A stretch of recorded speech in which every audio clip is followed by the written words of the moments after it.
I was standing in my own kitchen, making coffee for 3 like I had every Saturday morning for the past 2 years, when my husband Derek looked me straight in the eye and said he was in love with my best friend Vanessa. Just like that. No buildup, no gentle conversation, no attempt at softening the blow. He said it like he was commenting on the weather, while Vanessa sat at my breakfast table wearing my favorite robe, the silk one Derek had given me for our anniversary. The same robe she'd borrowed last weekend during her emergency sleepover after her supposed breakup with her boyfriend. The breakup that apparently never happened because she was too busy sleeping with my husband. Before we jump back in, tell us where you're tuning in from, and if this story touches you, make sure you're subscribed, because tomorrow, I've saved something extra special for you. I stood there with the coffee pot still in my hand, steam rising between us like some kind of twisted morning ritual, and all I could think was how perfectly they had planned this moment. How they had probably rehearsed it, maybe even laughed about it. The way Derek's hand rested so casually on Vanessa's shoulder, like he owned her. The way she looked at me with those apologetic eyes that weren't apologetic at all, just performing some version of regret she thought would make this easier to swallow. My name is June Morrison, and for the past 15 years I thought I knew exactly who I was. I was the wife who remembered every anniversary, every birthday, every small detail that mattered. I was the friend who answered phone calls at midnight, who showed up with wine and tissues when hearts got broken, who opened my home to anyone who needed a safe place to land. I was the woman who had built something solid, something real, something worth protecting. I worked as a financial consultant for high-net-worth clients, the kind of people who trusted me with their most sensitive information because I had a reputation for being thorough, discreet, and utterly reliable. My clients knew that when June Morrison handled their portfolios, their secrets stayed buried and their money stayed safe. What Derek and Vanessa didn't know, what nobody knew, was that I had learned a long time ago to protect myself in ways that went far beyond emotional boundaries. In my line of work, you see how quickly people can lose everything. How a divorce can wipe out a lifetime of building. How trust can be weaponized and turned against you. So I had taken steps, careful, methodical, completely legal steps, that ensured no matter what happened in my personal life, I would never be left with nothing. The offshore accounts had started innocently enough. A client had mentioned the benefits of international diversification, and as someone who managed other people's money for a living, I knew the importance of protecting assets from unexpected volatility.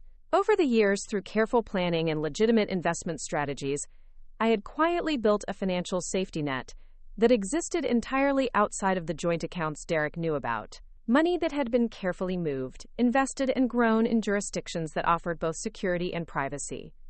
It wasn't hidden income or tax evasion. It was strategic financial planning that I had every legal right to pursue as an individual, completely separate from our marital assets. Derek thought he knew everything about our finances because he saw the statements from our joint checking account, our shared savings, the retirement funds we had built together. He thought he was looking at the complete picture of June Morrison's financial life.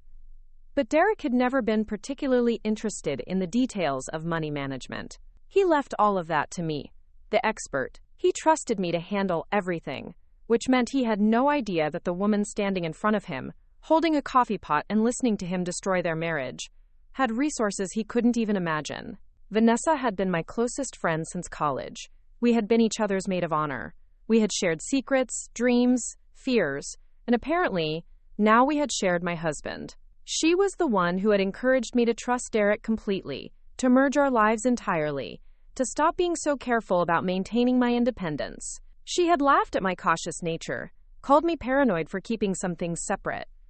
She had said that real love meant total transparency, complete vulnerability, and all the while she was planning to take everything I had built. That morning, sitting in my kitchen wearing my robe, she had the audacity to tell me that this wasn't planned, that it just happened, that they had tried to fight it but the connection was too strong to ignore. She said they hadn't meant to hurt me, that they hoped we could all be mature about this, that maybe someday I would understand. Derek nodded along like she was making perfect sense, like this was a reasonable conversation between reasonable adults. I set the coffee pot down very carefully and looked at both of them. Derek had this expectant expression, like he was waiting for me to break down or start screaming or beg him to reconsider. Vanessa kept fidgeting with the belt of my robe, her eyes darting between Derek and me like she was watching a tennis match. They both seemed to be waiting for my reaction, for the dramatic scene that would allow them to comfort each other afterward, to tell themselves that I was unstable, that they were the real victims here. Instead, I said very calmly that I needed some time to process this information, and that I would appreciate it if they could both leave so I could think. Derek looked almost disappointed, like my lack of hysterics was somehow anticlimactic. Vanessa seemed relieved, probably expecting that my composed reaction meant I was going to make this easy for them. They gathered their things and left, Vanessa taking my robe with her like it was already hers. The moment the door closed behind them, I didn't collapse. I didn't cry. I didn't call my sister, or my mother, or anyone else who might offer sympathy and advice. Instead, I walked to my home office, opened my laptop, and began making a very different kind of plan. Because while Derek and Vanessa thought they had just delivered a devastating blow that would leave me broken and desperate, they had actually just made the biggest strategic error of their lives. I spent that weekend going through every document, every statement, every piece of financial information in our house. Derek had always been proud of his business, a small but successful marketing firm that he had built from nothing. He liked to say that he was the creative visionary, and I was the practical money manager, and that together we made the perfect team. What he didn't realize was that over the years, in my role as the family financial planner, I had quietly documented every aspect of our shared economic life. I knew exactly what we owned together, what he owned separately, and what belonged entirely to me. Our house was purchased with a combination of my savings and his business loan. Our joint accounts contained money from both of our salaries. Our investment portfolio was built with contributions from both of us, though I had been the one making all the actual investment decisions. Derek saw this as proof of our partnership, our shared future, our mutual trust. I saw it as a detailed record of exactly how our assets would be divided when our partnership ended. Monday morning, I called my lawyer, not the family attorney who had handled our wills and estate planning, but a specialist I had researched years ago when I first started thinking about protecting myself, someone who understood complex financial situations and had experience with high-asset divorces. I made an appointment for that afternoon, and I spent the morning gathering every document I would need. My lawyer's name was Patricia Chen, and she had a reputation for being thorough, aggressive, and completely unintimidated by wealthy men who thought they could steamroll their wives in divorce proceedings. When I walked into her office that Monday afternoon, I had 3 folders of financial documents, a timeline of Derek and Vanessa's relationship as far as I could reconstruct it, and a very clear idea of what I wanted to accomplish. Patricia listened to my story without interruption, occasionally making notes but mostly just studying my face as I spoke. When I finished, she leaned back in her chair and asked if I had any evidence of the affair beyond what I had witnessed that morning. I told her I didn't, but that I suspected if we looked carefully we would find plenty. She asked about our finances, and I handed her the first folder. As she flipped through the documents, her eyebrows raised slightly. She asked if Derek knew about the offshore accounts. I told her he had no idea they existed. She asked if the money in those accounts was legally mine, and I assured her that every transaction had been properly documented and reported, that everything had been done through legitimate channels with full tax compliance. She asked how much we were talking about, and when I told her, she set down the folder and looked at me with something that might have been admiration. Patricia explained that while Derek would be entitled to a portion of our marital assets, money that I had earned and invested independently before and during our marriage could be protected, especially if Derek had been willfully ignorant of our complete financial picture. The fact that he had left all money management to me, that he had never shown interest in understanding our full portfolio, that he had essentially given me complete control over our financial planning, would work in my favor. She also explained that if we could prove Derek had been planning this affair, that he had been deceiving me while making financial decisions that would impact our future, we might be able to argue that he had committed financial fraud. If Vanessa had been involved in encouraging Derek to make choices that would benefit her ultimately, she might be liable as well. I left Patricia's office that afternoon with a strategy that went far beyond simply protecting my assets. We were going to investigate every aspect of Derek's recent behavior, every unexplained expense, every business decision that might have been influenced by his relationship with Vanessa. We were going to build a case that would not only secure my financial future but would also ensure that Derek and Vanessa faced consequences for their deception. Preparing and narrating this story took us a lot of time. So if you are enjoying it, subscribe to our channel. It means a lot to us. Now, back to the story. That evening, Derek came home expecting to have a calm, adult conversation about how we were going to handle our separation. He had probably spent the day with Vanessa, planning their new life together, figuring out how they would divide up the assets they thought they understood. He walked into the house with this confident air, like he was prepared to be generous in negotiations, like he was doing me a favor by not dragging things out. He found me in the living room, reading a book, completely calm. He sat down across from me and started talking about how we could handle this maturely, how we could avoid lawyers and keep things simple, how we could make this transition as painless as possible for everyone involved. He said he had spoken with Vanessa, and they both wanted to make sure I was taken care of, that I would be fine financially. I looked up from my book and told him that was very thoughtful of them, but that I had already retained legal counsel and would prefer to handle our divorce through proper channels. Derek's confidence faltered slightly. He asked why I felt the need to involve lawyers when we could just work things out between us. I told him that I believed in being thorough, especially when it came to financial matters. He asked if I was going to try to make this difficult for him, if I was going to be vindictive. I assured him that I had no interest in being vindictive. I was simply going to ensure that our assets were divided fairly and legally. Derek seemed relieved, probably thinking that fair meant he would get half of everything he knew about. He had no idea that what he knew about represented only a fraction of what actually existed. Over the next few days, I watched Derek and Vanessa settling into their new dynamic. They were careful around me, walking on eggshells like they were afraid I might have a delayed emotional breakdown. Derek moved into the guest room, claiming he wanted to give me space while we worked things out. Vanessa started spending more time at our house, slowly moving her things in like she was gradually taking over my life. They were both trying so hard to be considerate, to show me that they weren't cruel people, just people who had fallen in love and were trying to handle an impossible situation with grace. Derek brought me coffee in the mornings.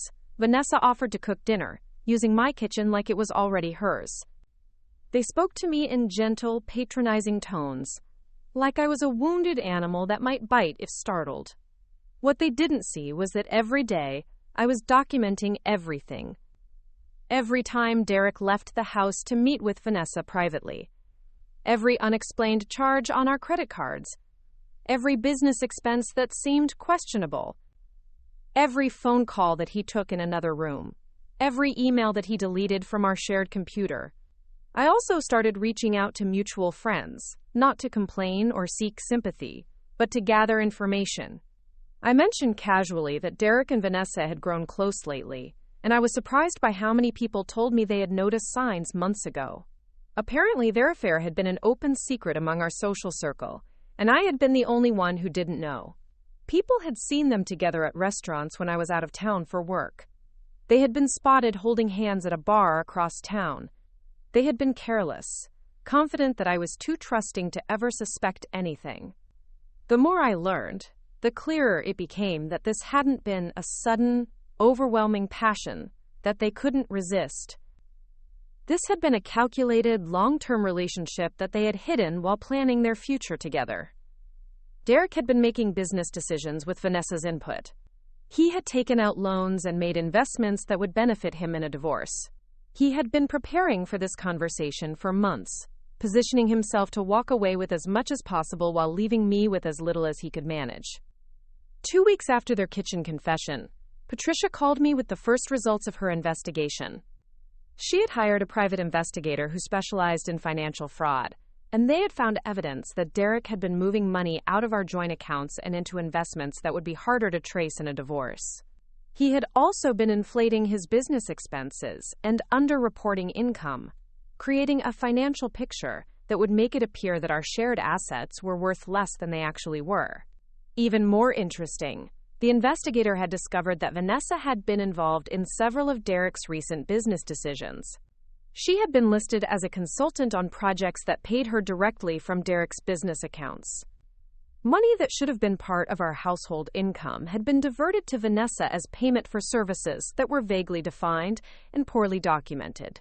Patricia explained that this was exactly the kind of evidence we needed to prove that Derek had been engaging in financial deception throughout our marriage. If we could show that he had been systematically hiding assets and income while planning to leave me, we could argue for a much larger share of the marital property. We might even be able to pursue criminal charges for fraud. But Patricia also had a more aggressive strategy in mind. She wanted to use the information we had gathered to force Derek into a settlement that would be far more favorable to me than anything he was expecting. We would present him with evidence of his financial deception and give him a choice: accept our terms for the divorce, or face both civil and criminal consequences for his fraud. I told Patricia to proceed with gathering more evidence, but I also told her I wanted to handle the confrontation myself. I had been watching Derek and Vanessa play house in my home for 2 weeks, pretending to be considerate while systematically dismantling everything I had built.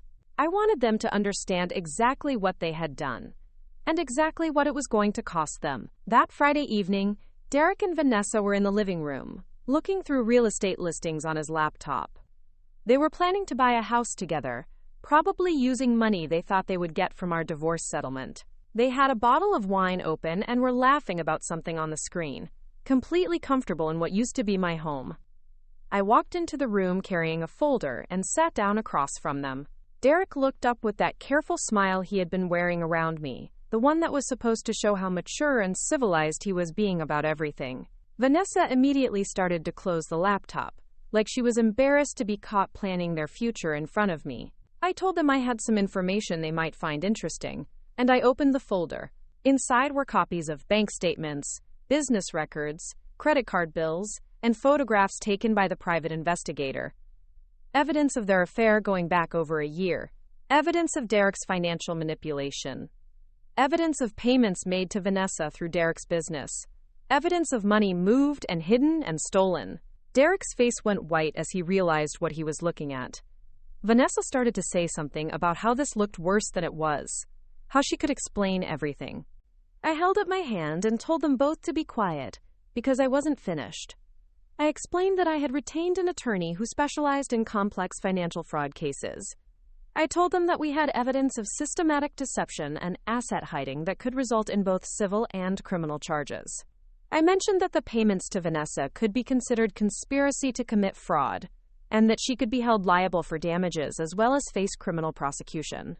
Derek tried to interrupt, to explain that he had never meant to hurt me, that the business payments to Vanessa were legitimate consulting fees. I told him that our attorney had already verified that Vanessa was not qualified to provide the services she had supposedly been paid for, and that the work product she had allegedly delivered either didn't exist or had actually been done by Derek himself. Vanessa started crying, saying that she had never meant for any of this to happen, that she had just tried to help Derek with his business, that she didn't know it was wrong to accept payment for work she hadn't really done. I looked at her sitting there in my living room, wearing jewelry that Derek had probably bought with money that belonged to both of us, and I felt absolutely nothing. No anger, no sadness, no betrayal, just a cold, clear understanding of exactly who these people were and exactly what they deserved. I told them that my attorney was prepared to file both divorce proceedings and criminal fraud charges on Monday morning. I explained that the evidence we had gathered would not only result in Derek losing most of our shared assets, but would also likely destroy his business and professional reputation. Vanessa would face charges as an accomplice, and given her financial situation, she would probably not be able to afford the kind of legal representation she would need. But, I continued, I was prepared to offer them an alternative. Derek could agree to a divorce settlement that would give me 75% of our known marital assets, plus ownership of the house, plus ongoing alimony for 5 years. In exchange, I would not pursue criminal charges, and I would not expose their affair or financial deception to their families, friends, or professional networks. Derek started to argue that 75% was unreasonable, that I was trying to punish him for falling in love. I opened my laptop and showed him spreadsheets detailing every hidden transaction, every diverted payment, every lie he had told about our finances over the past 2 years. I explained that 75% of what he thought we owned was actually less than 50% of what we actually owned, because there were assets he had never known about. That was when I told them about the offshore accounts. I explained that over the years, I had been carefully building a financial portfolio that existed entirely outside of our shared assets. Money that I had earned, invested, and grown through completely legal means, but money that Derek had no claim to because he had never contributed to it and had never even known it existed. Derek stared at me like he was seeing a stranger. He asked how much money we were talking about, and when I told him, he actually laughed. Not because it was funny, but because he finally understood how completely he had miscalculated. He had thought he was leaving a financially dependent wife who would be desperate to settle quickly. Instead, he was facing a woman who had more resources than he had ever imagined, and who was prepared to use every one of them to ensure he paid the full price for his deception. Vanessa asked if I was going to try to destroy them both, if I was going to make sure they lost everything. I told her that I wasn't interested in destroying anyone. I was interested in justice. They had made choices that had consequences, and now they were going to experience those consequences. They could choose to handle this privately and quietly, or they could choose to fight and face public humiliation and criminal charges. But either way, they were going to pay for what they had done. Derek asked for time to think about the settlement offer. I told him he had until Sunday at midnight to give me his answer. If he chose to fight, my attorney would file all charges first thing Monday morning. If he chose to accept the settlement, we could handle everything quickly and quietly. That weekend, Derek and Vanessa barely spoke to me. They spent most of their time in hushed conversations, probably trying to figure out if they had any options I hadn't considered. Derek made several phone calls to attorneys, but given that it was the weekend, he probably wasn't able to get much concrete advice. Sunday evening, he knocked on my office door and told me he would accept the settlement terms. He looked exhausted, defeated, like a man who had finally realized that his carefully laid plans had been built on a foundation of ignorance and arrogance. Vanessa stood behind him, no longer crying, just staring at me with something that might have been respect or might have been fear. I told Derek that my attorney would have the papers ready for him to sign within the week. I also told him that I expected him and Vanessa to be out of my house by the end of the month. He nodded and started to say something about being sorry, about never meaning for things to go this far. I stopped him and told him that his intentions were irrelevant. What mattered were his choices and their consequences. Over the next few weeks, Derek and Vanessa moved out quietly. They found a small apartment across town, far from the neighborhood where we had built our life together. Derek's business survived, but barely. Word of his financial difficulties spread quickly through our professional network, and several clients chose to take their business elsewhere. Vanessa found herself unable to find consulting work. Apparently, her reputation had been damaged by association with Derek's questionable business practices. 3 months after that Saturday morning in my kitchen, I was sitting in the same spot, drinking coffee and reading the newspaper, but everything else had changed. The house was mine completely now, cleaned of their presence, and restored to being a place where I felt comfortable and safe. The divorce had been finalized quickly and quietly, exactly as I had promised. Derek and Vanessa had gotten their fresh start, but it looked very different from what they had originally planned. I heard from mutual friends that their relationship was struggling under the financial pressure and social isolation they now faced. Apparently, it was easier to be passionate lovers when they were stealing someone else's life than it was to be committed partners when they had to build something of their own from the ruins of their reputations. As for me, I was discovering what it felt like to live without constantly managing other people's emotions and expectations. For the first time in years, I could make decisions based entirely on what I wanted, what made me happy, what served my interests. I could travel when I wanted to, work with clients I chose, invest my money however I saw fit. I could trust that the people in my life were there because they valued me, not because they were planning to take something from me. The offshore accounts that had started as a practical financial strategy had become something much more important. Proof that I had always been stronger and smarter than anyone realized. Derek and Vanessa had thought they were taking advantage of a woman who was too trusting and too naive to protect herself. Instead, they had challenged someone who had been preparing for exactly this kind of betrayal for years. I never saw them as victims of my revenge, because I had never sought revenge. I had simply refused to be victimized. There's a difference between punishment and consequences, between cruelty and justice. Derek and Vanessa had made choices that hurt other people, and they had paid the price that those choices deserved. The fact that they had underestimated the cost was their mistake, not my problem. Looking back now, I realized that the morning they told me about their affair was actually the morning I stopped pretending that good intentions and trusting hearts were enough to protect you in a world where some people will take everything you offer and then demand more. It was the morning I learned the difference between being naive and being strategic, between being kind and being weak. Derek thought he was leaving a woman who would be broken by his betrayal. Instead, he discovered that he had been married to someone far more prepared and far more powerful than he had ever bothered to notice. Vanessa thought she was stealing the life of someone who wouldn't fight back. Instead, she learned that some people's kindness is a choice, not a weakness, and that choice can be revoked when it's no longer deserved. The woman sitting in that kitchen drinking coffee 3 months later was still June Morrison, but she was a version of herself that no longer apologized for being competent, no longer hid her strength to make other people comfortable, no longer pretended that being careful was the same as being paranoid. She was someone who had learned that the best revenge isn't always getting even. Sometimes, it's just refusing to be diminished by people who never deserved your trust in the first place. The weeks following Derek's acceptance of my settlement terms felt surreal, like watching someone else's life unfold from a distance. I maintained my daily routine, going to work, meeting with clients, handling their portfolios with the same meticulous attention I had always provided. But underneath the surface, I was orchestrating something far more complex than Derek or Vanessa could have imagined. Patricia had recommended a forensic accountant named Michael Torres, someone who specialized in uncovering hidden assets and financial manipulation in high-stakes divorce cases.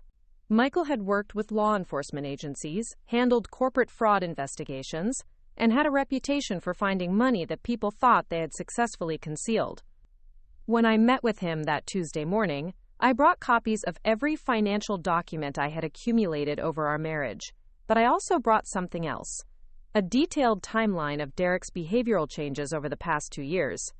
Michael spread the documents across his conference table like he was assembling a puzzle, occasionally making notes or asking questions about specific transactions. He was particularly interested in the consulting payments to Vanessa, not just because they represented potential fraud, but because they suggested a pattern of financial planning that went beyond simple adultery. When I showed him the dates of those payments alongside Derek's business loan applications and tax filings, Michael's expression shifted from professional interest to genuine concern. He explained that what we were looking at wasn't just marital infidelity or even simple asset hiding. Derek appeared to have been systematically restructuring his finances in preparation for divorce, using Vanessa as a vehicle to move money and create artificial business expenses that would reduce his apparent income. The timing of these transactions suggested they had been planning this transition for over 18 months, which meant Derek had been deceiving me about far more than just his feelings. Michael asked if I had any evidence of Derek discussing divorce or separation before his kitchen confession. I told him I didn't, but that I had noticed changes in his behavior, his spending habits, his interest in our joint financial planning. Michael nodded and explained that this kind of long-term financial manipulation often involved emotional manipulation as well. Derek had probably been gradually distancing himself from me, making me feel insecure about our relationship, while simultaneously positioning himself for maximum financial advantage. The revelation hit me like a physical blow. I thought about the past 2 years, the times Derek had seemed distracted or distant, the occasions when he had questioned my spending or suggested we should be more conservative with our investments. I had interpreted these moments as normal marital stress, the kind of temporary disconnection that all couples experience. Now I realized they had been calculated moves and a strategy I hadn't even known was being played. Michael's investigation would take several weeks, but he was confident we would find additional evidence of Derek's financial deception. In the meantime, he suggested I start documenting any assets or income streams that Derek might not be aware of. This was when I realized that my offshore accounts, which I had originally viewed as personal financial security, were about to become the most powerful weapons in a war. One hadn't chosen but was determined to win. I had established my first offshore account 6 years ago, initially as a hedge against currency fluctuation for some of my international clients.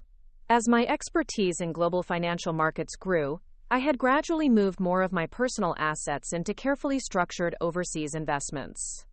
The money was completely legitimate, properly reported to tax authorities, and legally owned by me as an individual rather than as part of our marital community property. Over the years, through strategic investments in emerging markets, currency trading, and international real estate partnerships, these accounts had grown substantially. What had started as a modest diversification strategy had become a sophisticated portfolio worth significantly more than anything Derek and I owned together. The beauty of it was that Derek had never shown any interest in understanding the technical aspects of my work, so he had no idea that my expertise extended far beyond the domestic retirement accounts he occasionally asked about. I spent that weekend reviewing every statement, every transaction, every investment decision I had made over the past 6 years. The paper trail was impeccable, the legal structure was sound, and the financial performance had been extraordinary. I had essentially built a parallel financial life that existed entirely outside of Derek's knowledge or influence. While he had been planning to take half of what he thought we owned together, I had been quietly accumulating resources that would ensure his betrayal would cost him far more than he could possibly gain. But my investigation wasn't limited to financial records. I also wanted to understand the full extent of Derek and Vanessa's relationship, both for legal purposes and for my own peace of mind. I hired a private investigator named Sarah Chen, Patricia's recommendation, who specialized in infidelity cases but also had experience with financial fraud.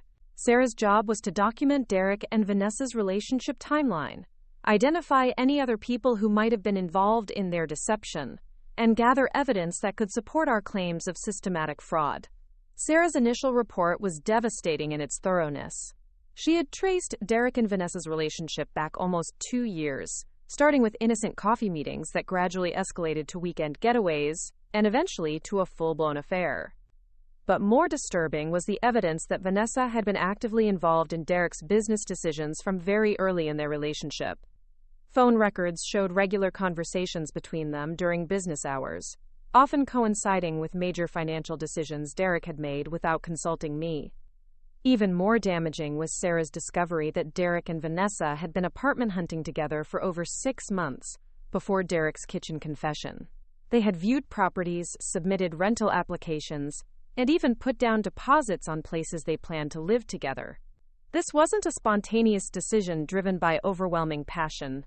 This was a carefully orchestrated plan to transition from affair to open relationship, with minimal financial disruption to Derek's business or personal assets. Sarah had also uncovered evidence that Derek had been bad-mouthing me to mutual friends and business associates for months, gradually building a narrative that our marriage was troubled and that I was difficult to live with. He had been laying groundwork for sympathy, positioning himself as the long-suffering husband who had finally found happiness with someone who understood him. Vanessa had been playing a similar role among our mutual friends, expressing concern about my emotional stability and suggesting that Derek deserved better treatment than I was providing. The most infuriating discovery was that several of our friends had known about the affair for months and had chosen not to tell me. Some had even covered for Derek and Vanessa, providing alibis for their secret meetings and helping them maintain their deception. These weren't acquaintances or casual social connections. These were people I had considered close friends, people who had been guests in our home, people I had trusted with personal information and emotional vulnerability. I realized that Derek and Vanessa hadn't just betrayed our marriage. They had systematically dismantled my entire social support network, turning my friends into accomplices in their deception. While I had been working long hours to build financial security for our future, they had been working equally hard to ensure that future would belong to them rather than to us. Michael's forensic accounting investigation was proceeding in parallel with Sarah's relationship timeline, and the results were beginning to paint a picture of fraud that went far beyond what I had initially suspected. Derek had been underreporting his business income for tax purposes, but overreporting it to me when we made joint financial decisions. He had been inflating business expenses by paying Vanessa for services she hadn't provided, then claiming those payments as legitimate consulting fees on his tax returns. More sophisticated was his manipulation of our joint investment accounts. Derek had convinced me to move money from our higher-performing investments into more conservative options, claiming he was worried about market volatility. What I hadn't realized was that he was simultaneously moving his personal assets into more aggressive investments that would grow faster and be harder to trace in a divorce. He had been deliberately weakening our shared financial position while strengthening his individual assets. Michael discovered that Derek had also been taking advantage of his access to our joint credit cards to fund his relationship with Vanessa. Expensive dinners, weekend trips, hotel rooms, jewelry purchases, all of these had been charged to accounts that I helped pay for, while Derek presented them to Vanessa as gifts from his personal resources. He had essentially been using my money to finance his affair, then planning to keep the benefits of that relationship while leaving me with the debts. The legal implications were staggering. Patricia explained that Derek's financial manipulation constituted fraud on multiple levels. He had defrauded me personally by lying about our family finances. He had committed tax fraud by misrepresenting his income and expenses.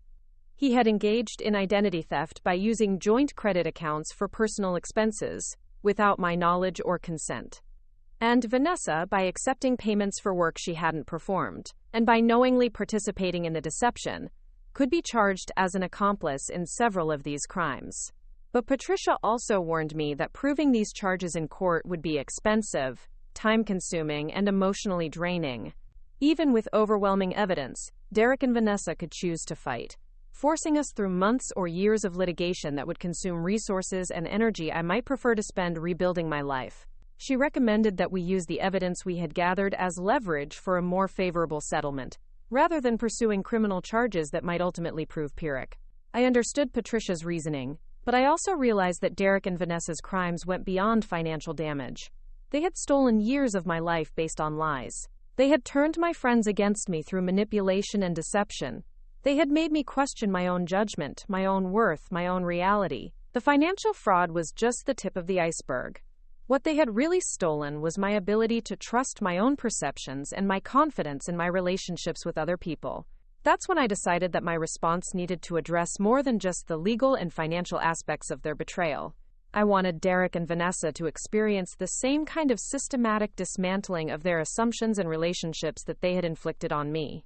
I wanted them to understand what it felt like to discover that people you trusted had been working against you, that the life you thought you were building was actually being constructed on a foundation of lies.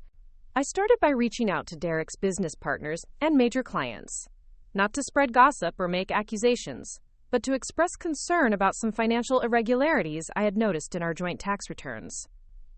I mentioned that my attorney had raised questions about certain business expenses and consulting payments, and that Derek might need to provide additional documentation to resolve these issues. I was careful to present this as a routine audit matter rather than as evidence of fraud, but I knew that sophisticated business people would understand the implications. Within a week, Derek was fielding uncomfortable questions from people whose respect and trust were essential to his professional success. His business partners wanted explanations for expense reports they had never seen. His largest client expressed concern about potential legal issues that might affect their ongoing projects. His accountant requested meetings to review documentation that Derek couldn't provide because it didn't exist. I also reached out to the friends who had known about Derek and Vanessa's affair, again, not to confront them directly about their betrayal, but to express confusion about some things I had recently learned. I mentioned that I was hurt to discover that Derek and Vanessa had been spending time together without telling me, and that I was trying to understand why people I trusted hadn't felt comfortable sharing this information. I asked for their perspective on what I might have done to make them feel they couldn't be honest with me. The conversations were awkward and painful, but they accomplished exactly what I intended. These friends were forced to confront their own complicity in Derek and Vanessa's deception. They had to acknowledge that they had chosen to protect Derek and Vanessa's secrets, rather than my emotional well-being. They had to explain why they had thought it was acceptable to watch me being systematically deceived and humiliated without intervening. Some of them tried to justify their silence by claiming they hadn't wanted to get involved in private matters, or that they had hoped Derek and Vanessa would end their affair before I discovered it. Others admitted they had been uncomfortable with the situation but hadn't known how to handle it. A few acknowledged that they had simply chosen to prioritize their relationships with Derek and Vanessa over their loyalty to me. What none of them could explain was why they had continued to socialize with me normally while knowing I was being betrayed, why they had accepted my hospitality, my friendship, my trust, while secretly participating in a deception that was designed to hurt me, why they had let me make plans and investments and emotional commitments based on information they knew was false. The social pressure was beginning to affect Derek and Vanessa's relationship in ways I hadn't anticipated. Vanessa found herself excluded from social events she had previously been invited to, not because anyone was taking sides, but because her presence made other people uncomfortable. Derek discovered that business relationships he had taken for granted were suddenly strained by questions about his judgment and integrity. The community they had expected to embrace their new relationship was instead scrutinizing their behavior and finding it wanting. Meanwhile, Michael's forensic investigation was uncovering additional evidence of financial manipulation that even I hadn't suspected. Derek had been using business credit cards to make cash advances that he then deposited into personal accounts I didn't know about. He had been selling business assets and pocketing the proceeds rather than reporting them as business income. He had even been inflating his business insurance claims to generate additional cash flow that he could divert for personal use. The pattern was so systematic and sophisticated that Michael suspected Derek had been getting advice from someone with financial expertise. When he traced the timeline of Derek's financial manipulation against the timeline of his relationship with Vanessa, a disturbing possibility emerged. Vanessa had worked as a bookkeeper for several small businesses before claiming to transition into consulting work. She had the knowledge and experience necessary to help Derek structure his fraud in ways that would be difficult to detect. Michael's theory was that Vanessa hadn't just been the beneficiary of Derek's financial deception. She had been the architect of it. Her consulting payments weren't just convenient ways to move money out of our joint accounts. They were compensation for her role in designing and implementing a comprehensive plan to defraud me of marital assets while positioning Derek for maximum advantage in a divorce. This revelation changed everything.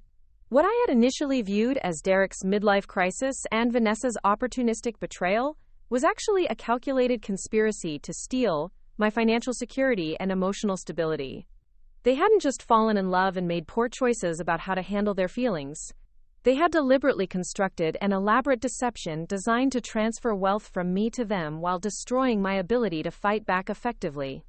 The evidence was overwhelming, but I also realized that Derek and Vanessa probably believed they had been justified in their actions.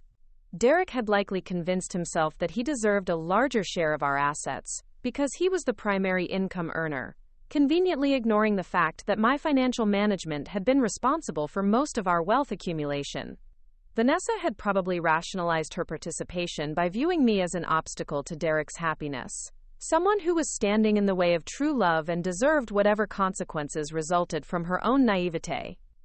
But their self-serving rationalizations didn't change the legal and ethical reality of what they had done. They had committed fraud, conspiracy, and theft on a scale that could result in serious criminal penalties and civil liability. They had destroyed relationships and violated trust that could never be fully repaired. They had chosen to build their happiness on a foundation of other people's pain, and now they were going to learn that such foundations are inherently unstable.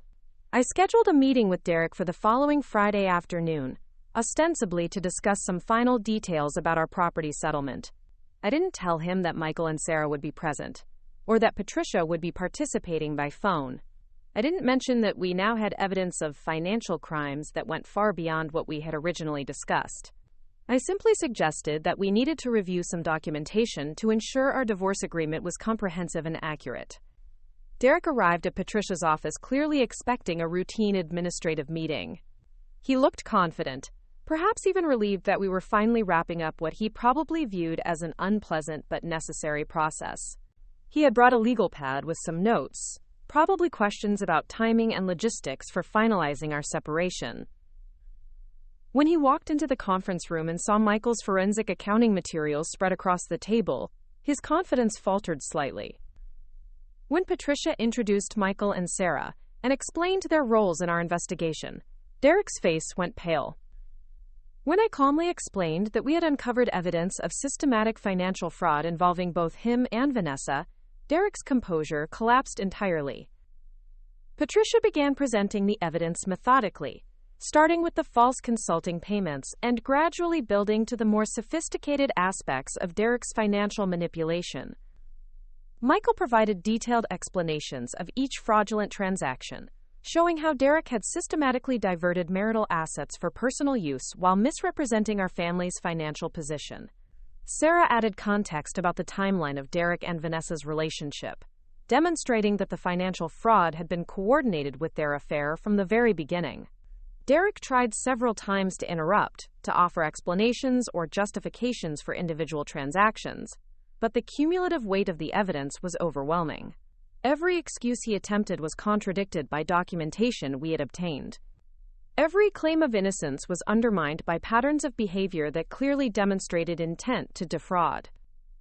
When Patricia finished presenting our case, she offered Derek the same choice I had given him weeks earlier, but with updated terms that reflected the full scope of his crimes. He could accept a revised settlement that would give me 90% of our marital assets plus restitution for the money he had stolen, or he could face criminal charges that would likely result in prison time and complete financial ruin. Derek asked for time to consult with his attorney, but Patricia explained that our offer was contingent on immediate acceptance. If Derek left the meeting without signing the revised settlement agreement, we would file criminal charges that afternoon and proceed with full civil litigation. The evidence was so overwhelming that any attorney would advise Derek to accept our terms, rather than face the certain disaster of a criminal trial. Derek signed the papers with shaking hands, his face gray with the realization that his carefully planned future had just evaporated. He asked what would happen to Vanessa, and Patricia explained that her legal situation would depend on her willingness to cooperate with authorities and make restitution for her role in the fraud. Derek looked like he wanted to say something, perhaps to apologize or explain, but I told him there was nothing left to discuss. He had made his choices, and now he would live with the consequences. As Derek walked out of Patricia's office that afternoon, I felt a complex mixture of satisfaction and sadness. I had protected myself from the worst effects of his betrayal, and I had ensured that he would face appropriate consequences for his crimes. But I had also watched the complete destruction of someone I had once loved, someone I had built a life with, someone who had chosen to become a stranger in pursuit of selfish desires. The investigation phase of my response to Derek and Vanessa's betrayal was complete, but I knew the most challenging part was still ahead. I had gathered the evidence, applied the pressure, and forced them to face the legal consequences of their actions. Now I had to decide how to use the power I had accumulated, and what kind of justice would truly serve my interests and values. The woman who had stood in her kitchen 6 months earlier, listening to her husband confess his love for her best friend, had been naive enough to believe that good intentions and honest communication could resolve any problem. The woman sitting in Patricia's office that Friday afternoon understood that some problems require more sophisticated solutions, and that sometimes protecting yourself means being willing to destroy the people who are trying to destroy you. Derek and Vanessa had taught me that trust is a luxury that must be earned and verified, that loyalty is rare and precious, and that some betrayals are so fundamental that they cannot be forgiven or forgotten. They had also taught me that having power means nothing unless you're prepared to use it, and that justice sometimes requires being willing to fight harder, and more strategically than the people who are trying to harm you. I left Patricia's office that afternoon knowing that I had won more than a divorce settlement. I had won back my sense of agency, my confidence in my own judgment, and my understanding of my own strength. Derek and Vanessa had tried to diminish me, and instead they had forced me to discover just how formidable I could be when protecting something that mattered to me. The morning after Derek signed the revised settlement agreement, I woke up in my house knowing that everything had fundamentally changed. Not just the legal status of my marriage or the distribution of our assets, but the entire landscape of my life. Derek would be moving out permanently within the week, Vanessa was facing potential criminal charges, and I was about to embark on a phase of existence I had never imagined for myself. Complete independence, backed by resources most people could only dream of. But first, I had to deal with the immediate aftermath of what Patricia was already calling one of the most thorough financial fraud investigations she had ever supervised. The signed settlement agreement was just the beginning of a process that would take months to fully implement. Derek's business assets had to be evaluated and transferred. His hidden accounts had to be located and liquidated. The fraudulent payments to Vanessa had to be recovered and returned to our marital estate. Most importantly, I had to decide how public I wanted to make the details of their crimes. Patricia had strongly advised me to keep the specifics of Derek's fraud confidential, at least until all financial transfers were complete. If word spread too quickly about the extent of his financial manipulation, other creditors might emerge to claim portions of assets that rightfully belonged to me. Derek's business partners might try to protect themselves by seizing company resources before I could claim my share. Even Vanessa might attempt to hide assets or flee the jurisdiction if she realized how serious her legal exposure had become.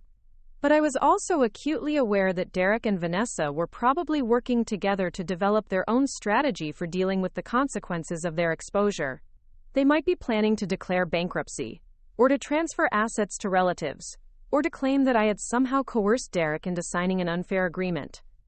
They might even be preparing to present themselves as victims of my vindictive revenge, rather than perpetrators of systematic fraud. I decided that my next move needed to be proactive rather than reactive. Instead of waiting to see what Derek and Vanessa would do, I would continue to control the narrative and the timeline of events. I would ensure that any attempts they made to escape responsibility would be anticipated and countered before they could be implemented. My first priority was securing the assets that Derek had already agreed to transfer.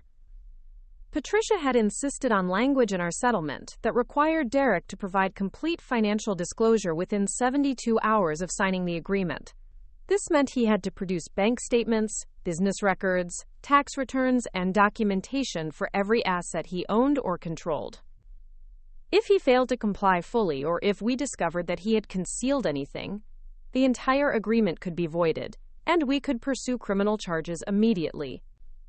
Derek's compliance with this requirement would be the first test of whether he truly understood the gravity of his situation, or whether he was still trying to find ways to minimize his losses.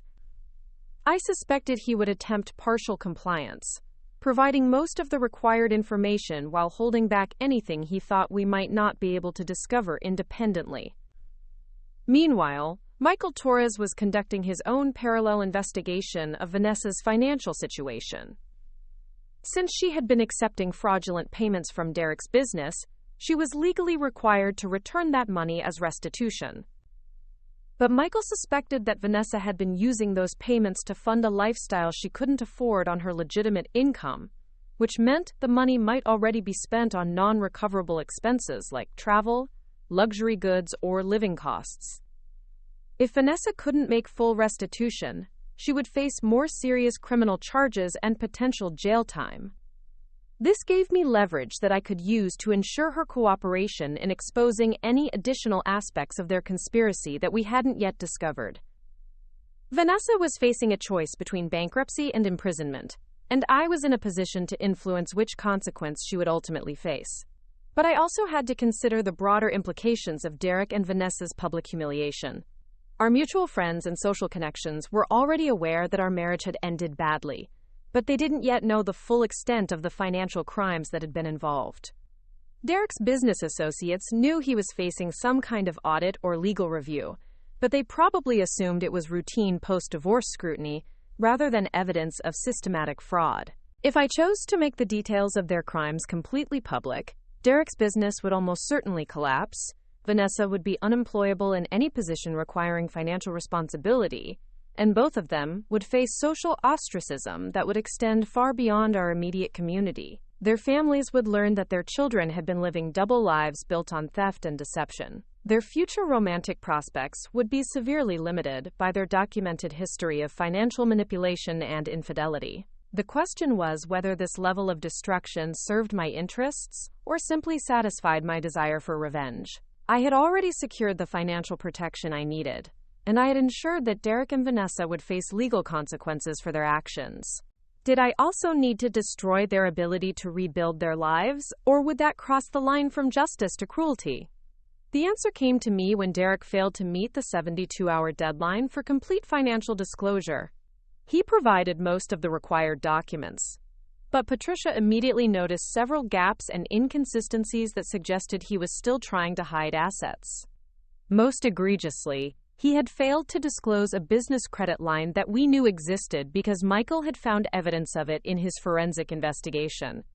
When Patricia confronted Derek about the missing information, he claimed it was an oversight, that he had simply forgotten about some of the smaller accounts and credit facilities. But the pattern of omissions was too strategic to be accidental. Derek was still lying, still trying to cheat me out of assets he had agreed to transfer, still operating under the assumption that he could manipulate the system to his advantage.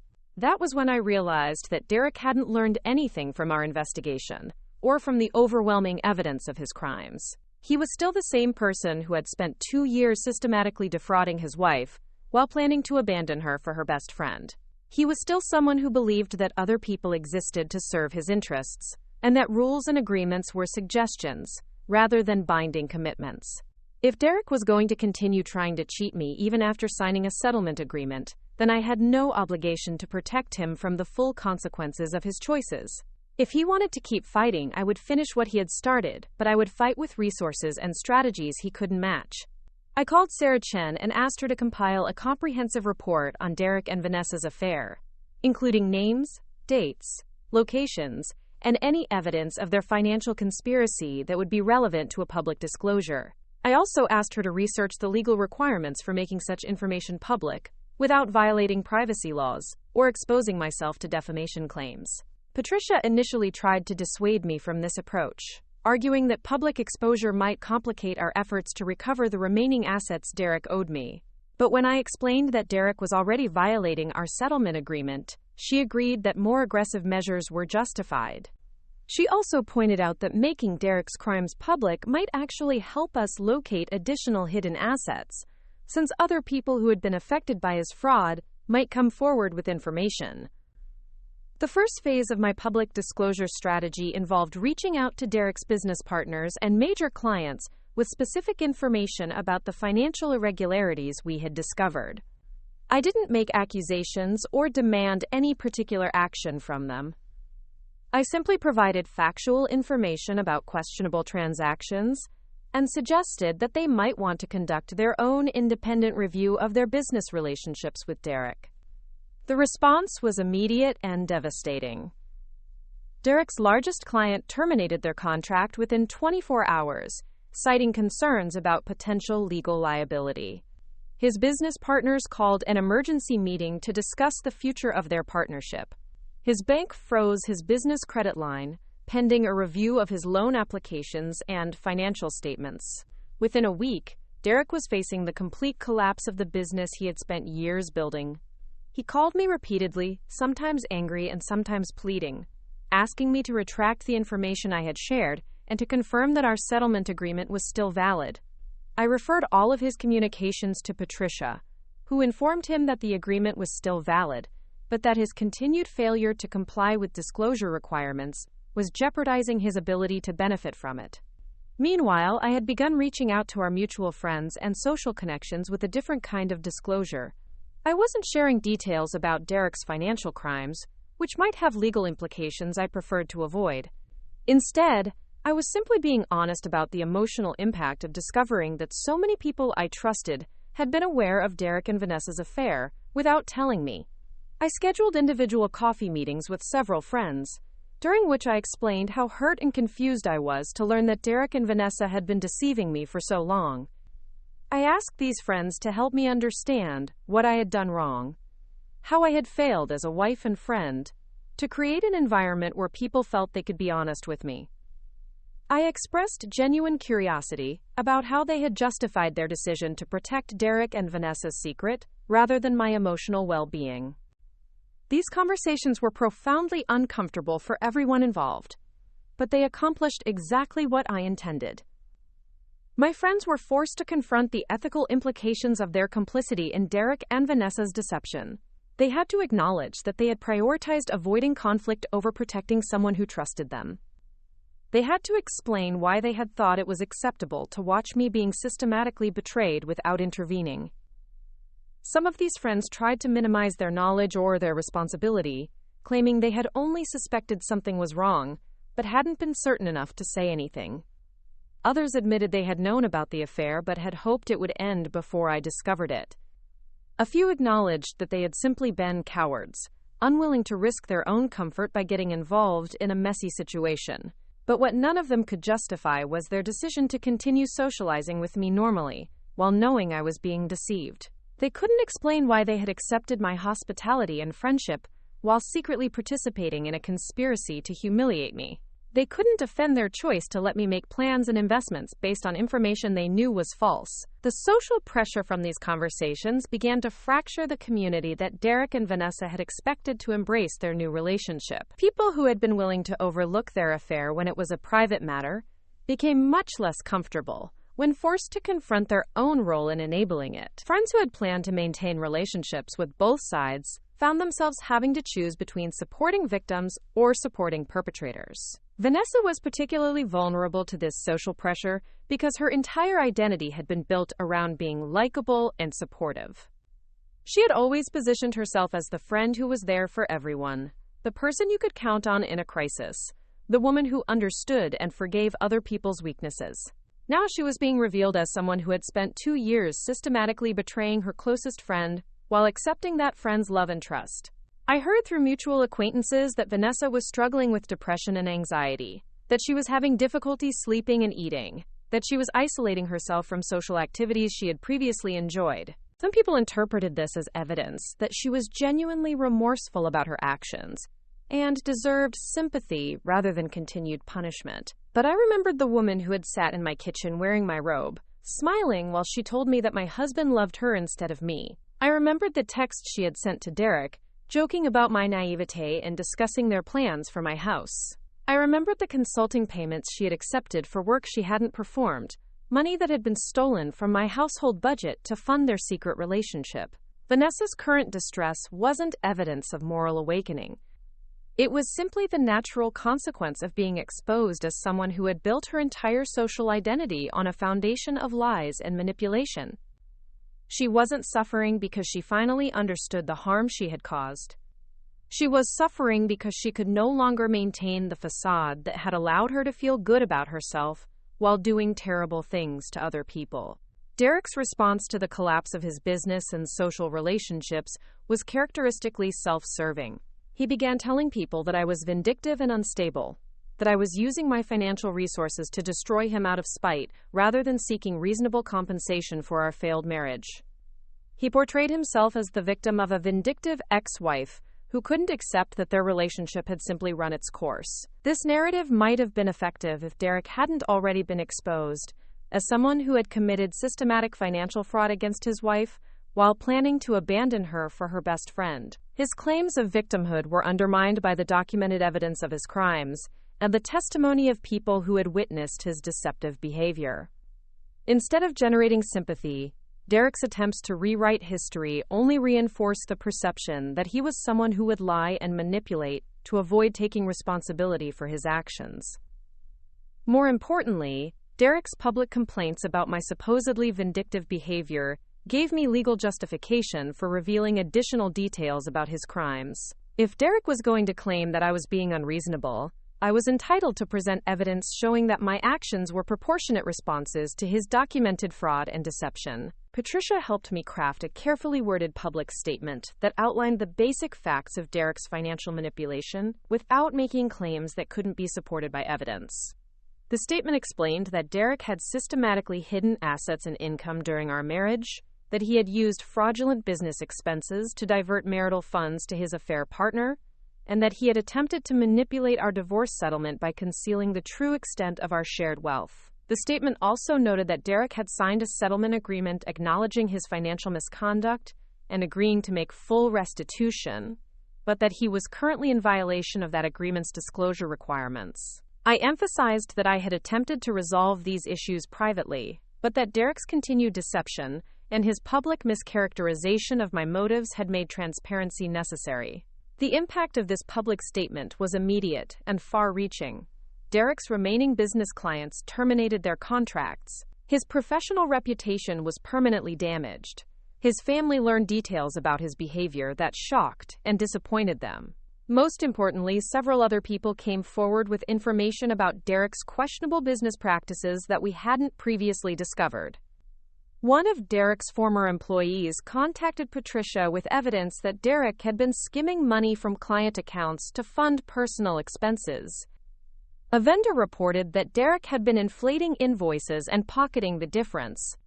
Even Derek's accountant admitted that he had been pressured to prepare misleading financial statements that understated Derek's income and overstated his business expenses.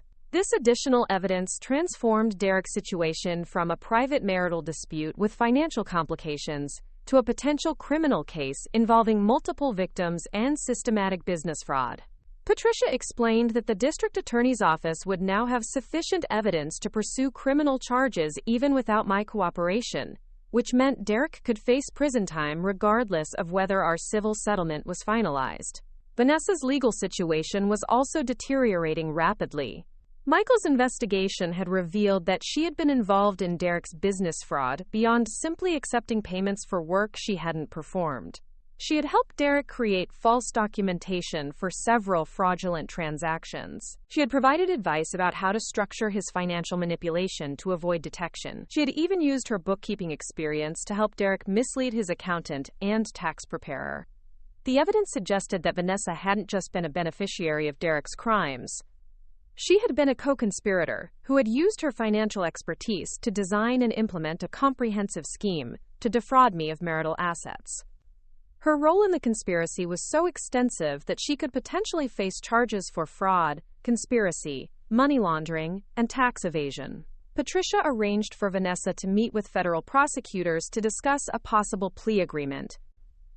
If Vanessa was willing to testify against Derek and provide complete information about their financial conspiracy, she might be able to avoid prison time in exchange for making full restitution and accepting probation. If she chose to fight the charges, she would almost certainly face years in federal prison and complete financial ruin. The meeting took place on a Thursday afternoon in the federal courthouse downtown. I wasn't present, but Patricia described Vanessa as appearing shocked and terrified when the prosecutors explained the full extent of her potential criminal liability.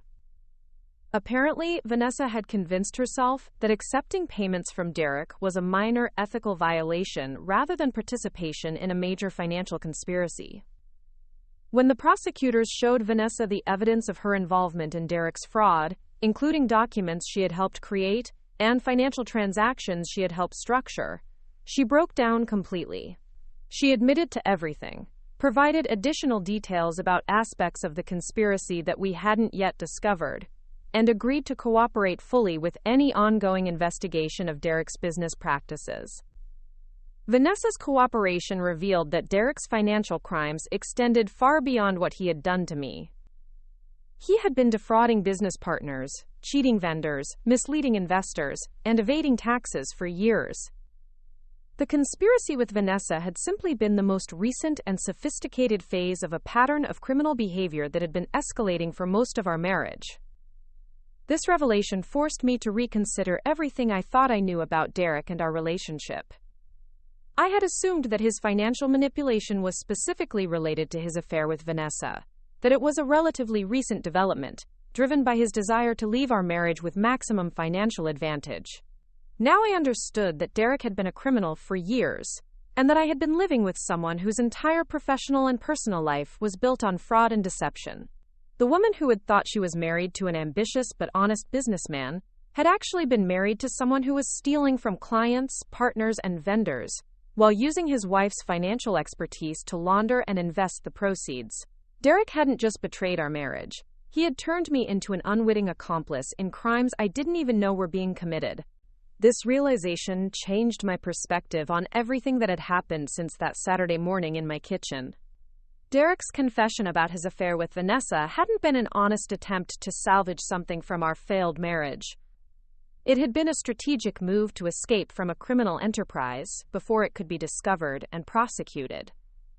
Vanessa hadn't just been the other woman who had stolen my husband. She had been Derek's partner in a conspiracy to steal money from multiple victims, including me. I felt a strange mixture of vindication and revulsion as I processed this information. I had been right to trust my instincts about Derek and Vanessa's deception, but I had vastly underestimated the scope and seriousness of their crimes. I had thought I was dealing with adultery and financial manipulation. I had actually been dealing with organized criminal activity that had been ongoing for years. The criminal investigation into Derek's business practices was now proceeding independently of our civil divorce case, but the two processes were reinforcing each other in ways that would ensure Derek faced consequences far beyond anything he had anticipated when he signed our settlement agreement. He would lose his business, his professional reputation, his personal assets, and quite possibly his freedom.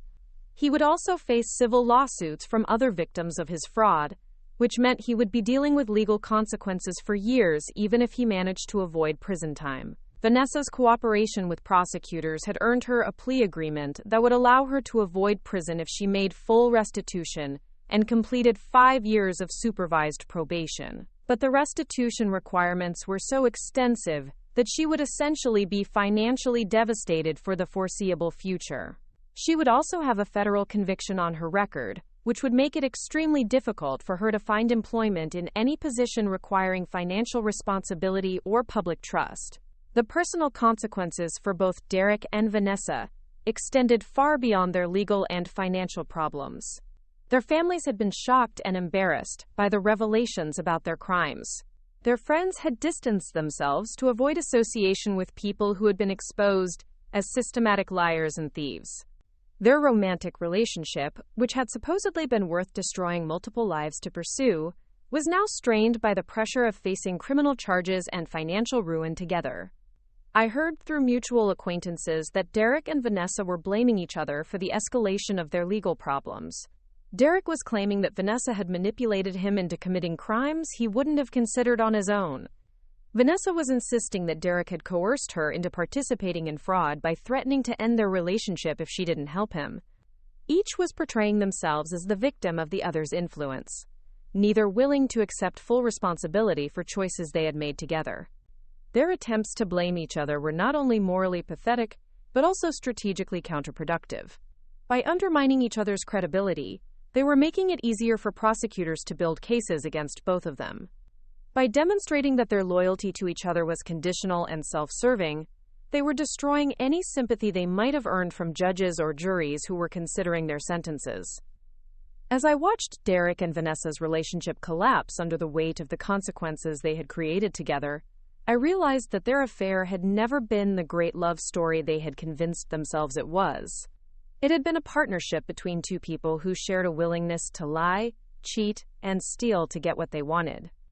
When lying, cheating, and stealing stopped being profitable and started being dangerous, they had immediately turned on each other to protect themselves. The destruction of Derek and Vanessa's criminal conspiracy was nearly complete, but I still had one more strategic move to make. I wanted to ensure that the resolution of their cases would provide maximum protection for me and maximum deterrence for anyone else who might consider similar crimes in the future. I wanted their downfall to serve as a warning about the consequences of underestimating someone's ability to fight back when they had been systematically betrayed and stolen from. I scheduled a meeting with the lead prosecutor handling Derek's case to discuss my role as a victim and potential witness in any criminal proceedings. I wanted to make sure that my testimony would be as damaging as possible to Derek's chances of avoiding prison time, and that the court would understand the full scope of the harm his crimes had caused to me personally and professionally. But I also wanted to use this meeting to ensure that the prosecutors understood the broader implications of Derek's criminal behavior. He hadn't just committed financial fraud against his wife. He had undermined the integrity of the financial services industry by using his position of trust to facilitate crimes. He had damaged the business community by cheating partners and vendors who had relied on his honesty. He had violated the public trust by evading taxes and misleading regulatory authorities. Derek's crimes deserved punishment that reflected their seriousness and their impact on multiple victims and communities. If he received a sentence that was too lenient, It would send a message that financial fraud against spouses and business partners was relatively minor misconduct rather than serious criminal behavior. If he was allowed to plea bargain his way out of significant consequences, other potential criminals might conclude that the risks of similar crimes were acceptable given the potential rewards. I wanted Derek to receive a sentence that would serve as a deterrent to anyone else who might consider using intimate relationships to facilitate financial fraud. I wanted his case to demonstrate that betraying someone's trust was not just a personal failing but a criminal act that society would punish severely. Most importantly, I wanted Derek to understand that his decision to target me had been the worst mistake of his criminal career, because I had turned out to be someone who would fight back with resources and determination he couldn't match. The woman who had stood in her kitchen 6 months earlier, listening to her husband confess his love for her best friend, had been someone who believed that good people could resolve conflicts through honest communication and mutual respect. The woman sitting in the prosecutor's office that Thursday afternoon understood that some conflicts can only be resolved through the systematic application of superior force, and that protecting yourself sometimes requires being willing to destroy people who are trying to destroy you. Derek and Vanessa had gambled that I would be too shocked, too heartbroken, and too financially dependent to fight back effectively against their conspiracy. They had assumed that I would accept whatever terms they offered and disappear quietly from their lives. They had believed that their superior planning and coordination would overwhelm any resistance I might offer. Instead, they had discovered that I possessed resources they hadn't known about, allies they couldn't match, and a strategic intelligence they had never suspected. They had learned that the woman they had thought they could manipulate and discard was actually someone who could orchestrate their complete destruction when they gave her sufficient motivation. They had found out that underestimating someone's capacity for retaliation can be a fatal error when that person has both the means and the will to fight back comprehensively. 6 months after Derek's sentencing hearing, I stood in the kitchen of my completely renovated home, watching the sunrise through new windows that faced a garden I had redesigned entirely according to my own preferences. The house looked nothing like the place where Derek had once confessed his love for my former best friend, and that transformation was entirely intentional.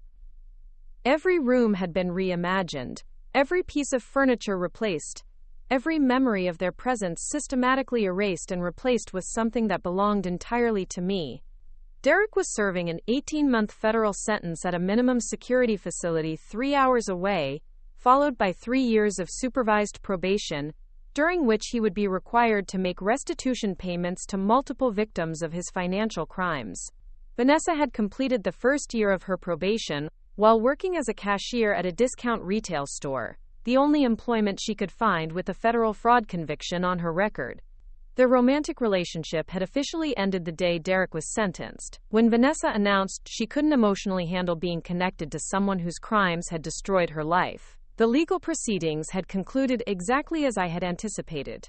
Derek's attempts to minimize his criminal responsibility had been undermined by the overwhelming evidence Patricia and Michael had assembled, as well as by Vanessa's detailed testimony about their conspiracy. The judge had rejected Derek's claims that he was primarily a victim of poor judgment rather than a calculating criminal, particularly after hearing testimony from multiple business associates who described years of systematic deception and theft. Vanessa's cooperation with prosecutors had saved her from prison time, but her life had been fundamentally altered in ways that prison might have been preferable to. The financial restitution requirements meant she would be living in poverty for years, with the majority of any income above basic subsistence being garnished to repay her victims. Her professional reputation in the financial services industry was permanently destroyed. Most devastatingly, her family relationships had been shattered by the revelation that she had spent years living a double life built on lies and criminal activity. The final financial settlement had exceeded even Patricia's optimistic projections. In addition to the 90% of marital assets Derek had agreed to transfer, I had received additional restitution for the money he had stolen during our marriage, compensation for emotional distress caused by his systematic deception, and recovery of legal expenses incurred during the investigation and prosecution of his crimes. The total amount was substantial enough to fund the lifestyle I wanted for the rest of my life, even without considering the offshore accounts that had remained completely protected throughout the entire process. But the most satisfying aspect of the resolution wasn't financial. It was the knowledge that Derek and Vanessa had learned that actions have consequences, that betraying someone's trust isn't a victimless crime, and that some people have both the resources and the determination to ensure that criminals face appropriate punishment for their choices. They had gambled that I would be too trusting, too dependent, and too naive to protect myself effectively. Instead, they had discovered that I was someone who could orchestrate their complete downfall when they gave me sufficient motivation. The transformation of my daily life had been as dramatic as the legal and financial outcomes. Without Derek's presence, I had rediscovered interests and preferences I had suppressed during our marriage to accommodate his tastes and opinions. I had started traveling internationally, both for pleasure and to visit my offshore investment properties in person. I had begun accepting only the most interesting and lucrative consulting clients, turning down work that didn't challenge me intellectually or compensate me appropriately for my expertise. Most importantly, I had developed a social circle that consisted entirely of people who had demonstrated genuine loyalty during the crisis period of my divorce. Friends who had known about Derek and Vanessa's affair but had chosen to protect their secret rather than my well-being had been permanently excluded from my life. People who had tried to maintain relationships with both sides, claiming neutrality in a situation where one side had clearly been victimized by the other, had also been discarded. The remaining relationships were smaller in number, but infinitely more valuable in quality. These were people who had supported me when supporting me was difficult and potentially costly to them. They had chosen to prioritize ethical principles over social convenience, and they had earned the right to be part of the life I was building moving forward. I had also established new professional relationships that reflected my enhanced financial independence and strategic capabilities. Patricia had referred me to other attorneys who specialized in complex financial litigation, and I had begun serving as an expert witness in cases involving marital financial fraud. My experience with Derek's crimes had given me insights into financial manipulation tactics that were valuable to other victims and their legal representatives. Michael Torres had invited me to join his forensic accounting firm as a partner. Recognizing that my combination of financial expertise and personal experience with fraud investigation made me uniquely qualified to help other victims protect themselves and recover stolen assets. The work was both intellectually satisfying and emotionally meaningful, allowing me to use my skills to prevent other people from experiencing the kind of betrayal I had survived. These professional developments had also enhanced my financial security in ways that went beyond the settlement with Derek.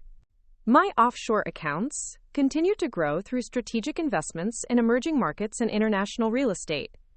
My consulting work generated substantial income that I could invest according to my own priorities rather than Derek's preferences. Most importantly, I had established multiple income streams that would ensure my independence regardless of any future personal or professional challenges. The psychological transformation had been equally profound. The woman who had trusted Derek completely, who had shared every aspect of her financial life with him, who had believed that love required total vulnerability, no longer existed. In her place was someone who understood that trust must be earned and verified, that financial independence was the foundation of all other forms of freedom, and that protecting yourself sometimes required being prepared to destroy people who threatened your security. This wasn't cynicism or bitterness. It was wisdom earned through experience with the consequences of naivete. I hadn't become someone who was incapable of love or trust. I had become someone who understood that love without boundaries was dangerous, and that trust without verification was foolish. I had learned to distinguish between being kind and being weak, between being generous and being exploitable. The most unexpected aspect of my transformation was how much I enjoyed living according to my own preferences without having to consider anyone else's opinions or needs. During my marriage, I had automatically factored Derek's preferences into every decision, from major choices about career and finances to minor preferences about food and entertainment. I had genuinely believed that this was what partnership meant, that love required constantly adapting to accommodate another person's desires. Now I understood that what I had thought was love had actually been a form of self-diminishment that had made me vulnerable to exploitation. Derek had benefited from my willingness to prioritize his happiness over my own, but he had never reciprocated with the same consideration for my needs and preferences. The relationship had been fundamentally unequal, with me providing most of the emotional labor, while Derek received most of the benefits.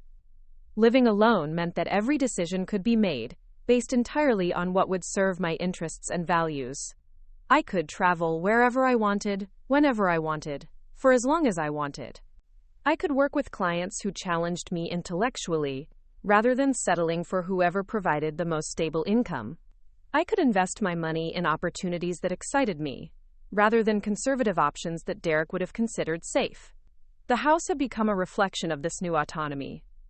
Every room was decorated according to my aesthetic preferences rather than Derek's. The home office was organized to maximize my productivity rather than accommodate his occasional use of the space. The garden featured plants and landscaping that I found beautiful, rather than practical choices Derek would have preferred for their low-maintenance requirements. Even my daily routines had been transformed to reflect my individual preferences. I could read in bed until whatever time I chose without worrying about disturbing anyone.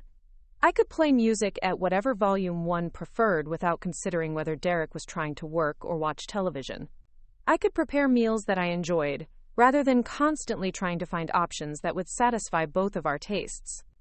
These might seem like minor freedoms, but their cumulative impact was profound. I was rediscovering aspects of my personality and preferences that had been suppressed during years of marriage, to someone whose needs and opinions had somehow become more important than my own. I was remembering what it felt like to be fully myself, rather than a modified version designed to maintain harmony with someone else. The social aspect of my new life had also exceeded my expectations. I had worried that losing Derek and Vanessa, along with the friends who had been complicit in their deception, would leave me isolated and lonely. Instead, I had discovered that removing toxic relationships from my life had created space for healthier connections with more authentic people. I had joined professional organizations related to my consulting work, where I met other financial experts who shared my interests and values. I had started attending cultural events and lectures that Derek had never been interested in, where I met people who appreciated intellectual conversation and artistic expression. I had even begun traveling with small groups of women who shared my interest in international culture and cuisine, relationships that had developed into genuine friendships based on common interests rather than social convenience. Most surprisingly, I had received numerous social invitations from people who had been peripheral acquaintances during my marriage, but who seemed genuinely interested in developing closer friendships now that I was single. Apparently, many people had found Derek off-putting or domineering, but had maintained superficial relationships with us out of politeness or social obligation. With Derek gone, these people felt comfortable expressing their genuine appreciation for my company and personality. The dating aspect of my new life remained something I was still exploring cautiously. I had received romantic interest from several men, including some who were financially successful and personally attractive. But my experience with Derek had taught me the importance of thoroughly understanding someone's character and motivations before allowing them to become significant in my life. I had developed what I privately called my Derek test for evaluating potential romantic partners. Did they show genuine interest in my thoughts and opinions, or did they primarily want to talk about themselves? Did they respect my financial independence, or did they seem threatened by my success? Did they demonstrate integrity in their professional and personal relationships, or were there signs of the kind of ethical flexibility that had characterized Derek's behavior?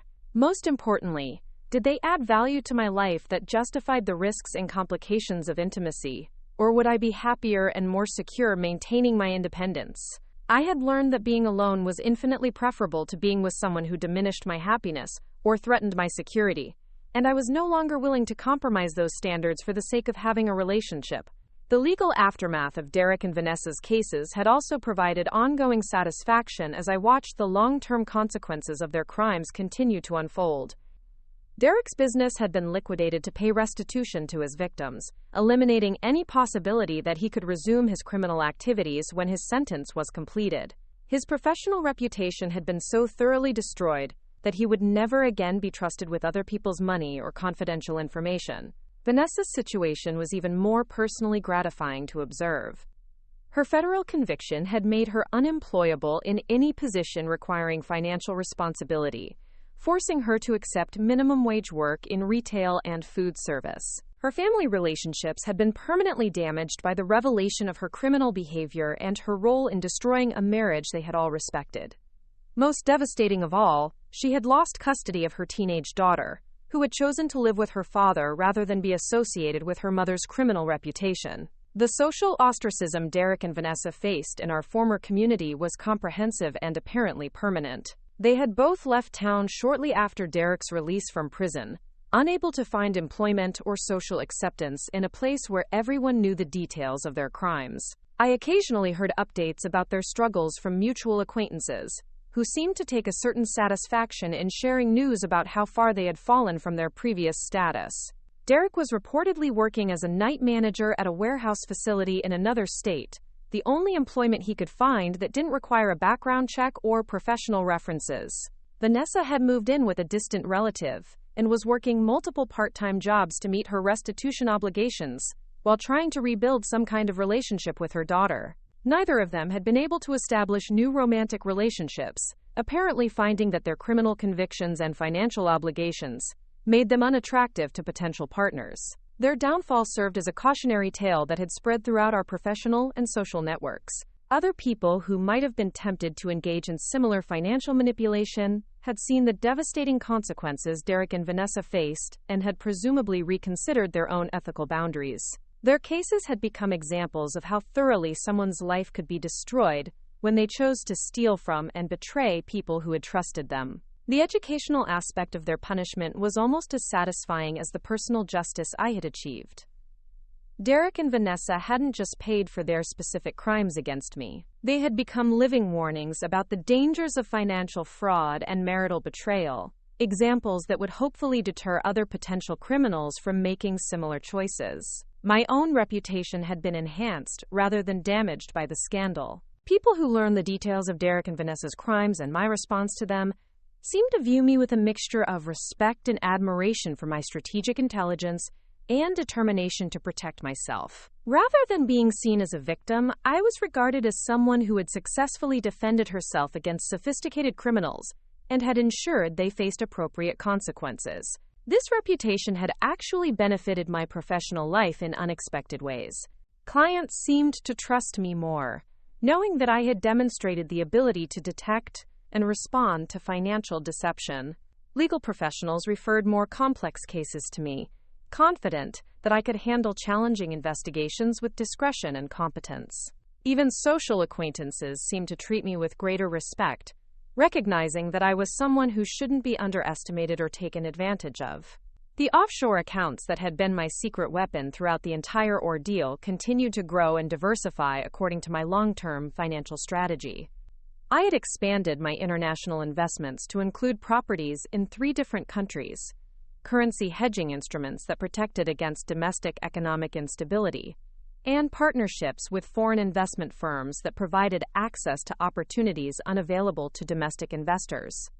These assets remained completely separate from any domestic financial obligations, ensuring that my independence could never again be threatened by someone else's poor choices or criminal behavior.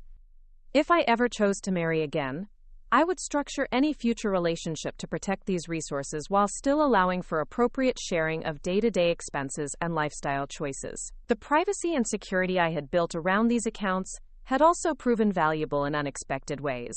During Derek's criminal investigation, prosecutors had attempted to examine all of our financial records to determine the full extent of his crimes. The offshore accounts had remained completely protected from this scrutiny, demonstrating that my legal and financial planning had been sophisticated enough to withstand intensive investigation by federal authorities. I had also received approaches from other wealthy individuals who were interested in learning about international financial planning and asset protection strategies. These consultations had developed into a lucrative specialty practice that allowed me to help other people protect themselves from the kinds of risks I had faced with Derek. The irony that Derek's crimes had enhanced my professional reputation and financial opportunities was not lost on me. The physical health benefits of my new life had been as dramatic as the financial and emotional improvements. During my marriage, I had frequently experienced stress-related symptoms that I had attributed to work pressure or normal aging. Headaches, insomnia, digestive problems, and muscle tension had been constant companions that I had learned to manage with medication and lifestyle adjustments. Within months of Derek's departure, these symptoms had largely disappeared. I slept better, had more energy, experienced fewer minor illnesses, and generally felt physically stronger and more vital than I had in years. Apparently, living with someone who was systematically lying to and stealing from me had been creating chronic stress that had affected my physical health in ways I hadn't fully recognized at the time. I had also rediscovered interests in physical activities that Derek had never supported or participated in. I had resumed the yoga practice I had abandoned early in our marriage because Derek had considered it a waste of time. I had started hiking and traveling to places that offered outdoor adventures Derek would have found uncomfortable or boring. I had even begun taking dance lessons, something I had always wanted to try but had never pursued because Derek had no interest in dancing. These activities had introduced me to new social circles and had contributed to my overall sense of vitality and independence. I was meeting people who shared interests Derek had never appreciated, and I was rediscovering aspects of myself that had been dormant during our marriage. The woman I was becoming was more active, more adventurous, and more confident than the person I had been when I was trying to accommodate Derek's preferences and limitations. The spiritual dimension of my transformation was perhaps the most unexpected aspect of my recovery from Derek and Vanessa's betrayal. I had never considered myself particularly religious or spiritual, but the experience of surviving their systematic deception and emerging stronger had given me a deeper appreciation for concepts like justice, redemption, and personal growth through adversity. I had developed a meditation practice that helped me process the complex emotions associated with rebuilding my life after such a fundamental betrayal. I had also begun reading philosophy and literature that explored themes of resilience, self-determination, and moral courage. These intellectual pursuits had provided frameworks for understanding my experience and had helped me articulate the lessons I had learned about trust, strength, and independence. The charitable dimension of my new life had also become increasingly important to me. I had begun supporting organizations that helped other victims of financial fraud and domestic deception, both through direct financial contributions and through volunteer work that utilized my professional expertise.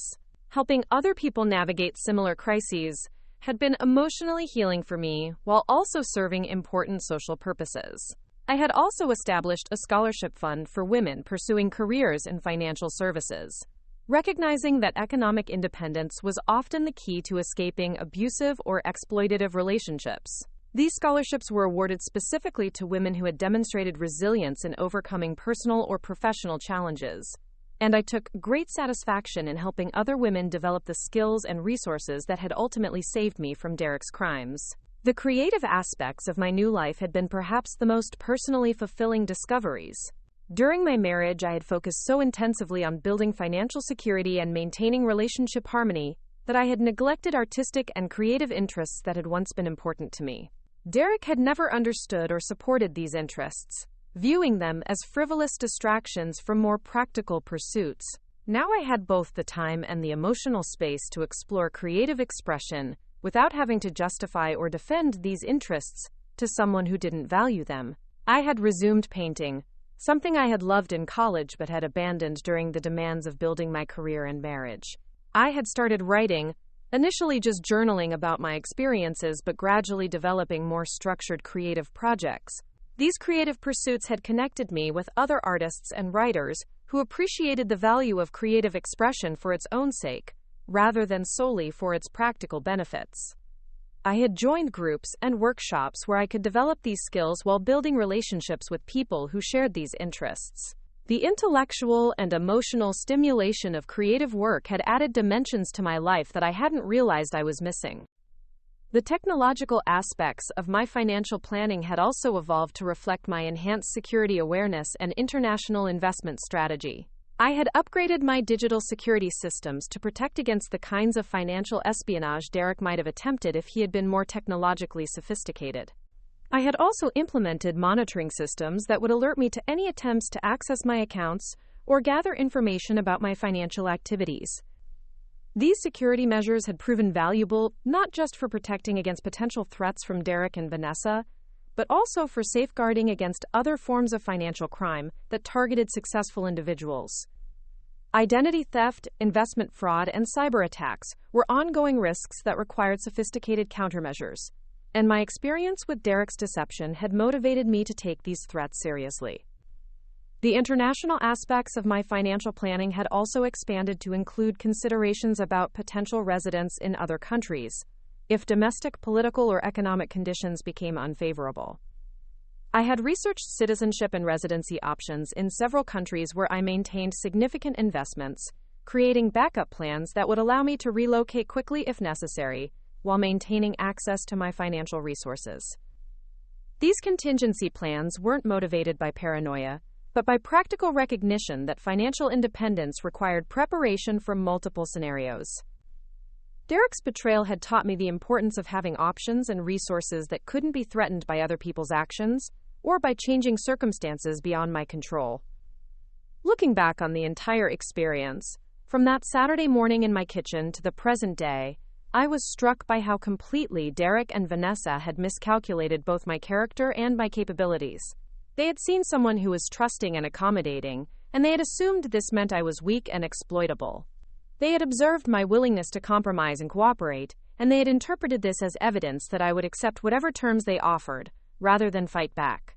Their fundamental error had been confusing kindness with weakness and generosity with stupidity. They had failed to recognize that someone could choose to be trusting and accommodating while still being capable of sophisticated retaliation when that trust was betrayed. They had assumed that because I had never displayed ruthless behavior, I was incapable of it when the situation required defending myself. The irony was that Derek and Vanessa's crimes had ultimately liberated me from limitations I hadn't even realized I was accepting. Their betrayal had forced me to discover resources I possessed, but had never needed to use. Their deception had motivated me to develop capabilities I might never have explored if they had simply been honest about their desire to end our marriage. In trying to diminish and exploit me, they had actually created conditions that required me to become stronger, smarter, and more independent than I had ever been before. Their attempt to destroy my financial security had led me to build wealth far beyond what I had accumulated during our marriage. Their effort to isolate me socially had resulted in my developing more authentic and supportive relationships than I had maintained while trying to accommodate Derek's preferences. The woman sitting in her renovated kitchen, watching the sunrise through windows that faced a garden designed entirely according to her own taste, was someone Derek and Vanessa could never have imagined when they were planning my downfall. She was someone who had learned that the best revenge isn't getting even, but becoming so successful and independent that your former adversaries become irrelevant to your happiness and security. Derek and Vanessa had wanted to take everything I had built and leave me with nothing. Instead, they had given me the motivation and opportunity to build something far better than what they had tried to steal. They had taught me lessons about trust, strength, and independence that I would never have learned if they had been honest about their intentions. Most importantly, they had shown me that I was capable of surviving and thriving after the worst betrayal I could imagine. The sunrise I was watching through my kitchen window marked not just the beginning of another day, but the continuation of a life that belonged entirely to me. It was a life built on resources they had never known about, sustained by relationships they had never understood, and protected by capabilities they had never suspected.